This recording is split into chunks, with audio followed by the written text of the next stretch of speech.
The NFL has dropped its plan to challenge approved dementia diagnoses in a landmark concussion case as players' lawyers accuse the league of trying to delay payments and rewrite the $1 billion, $1.4 billion settlement. A federal court hearing set for Thursday on the NFL's appeal was canceled on Wednesday following the move, with U.S. District Judge Anita Brody issuing an order requiring doctors to explain their findings in certain cases.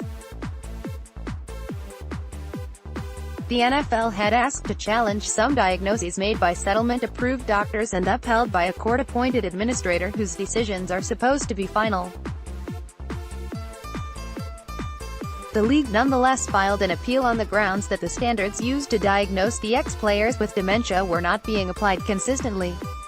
The NFL argued that it had agreed to remove a $765 million, $1.1 billion cap on payouts only in exchange for a clear demarcation of the boundary between compensable and non-compensable levels of impairment. Some players' lawyers said the NFL is having buyer's remorse as the early payouts surge past early projections in the 65-year settlement.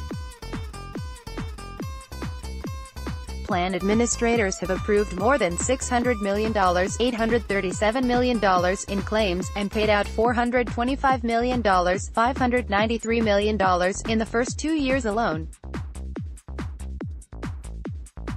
In contrast, the NFL had thought it would take a decade to pay out the first $400 million, $558 million, according to a lead player's lawyer who called the league's appeal meritless. "Our advocacy on behalf of former players will continue to ensure they receive every benefit under this agreement, and that the NFL pays every dollar for which they are obligated," the lawyer, Christopher Seeger, said in a statement Wednesday.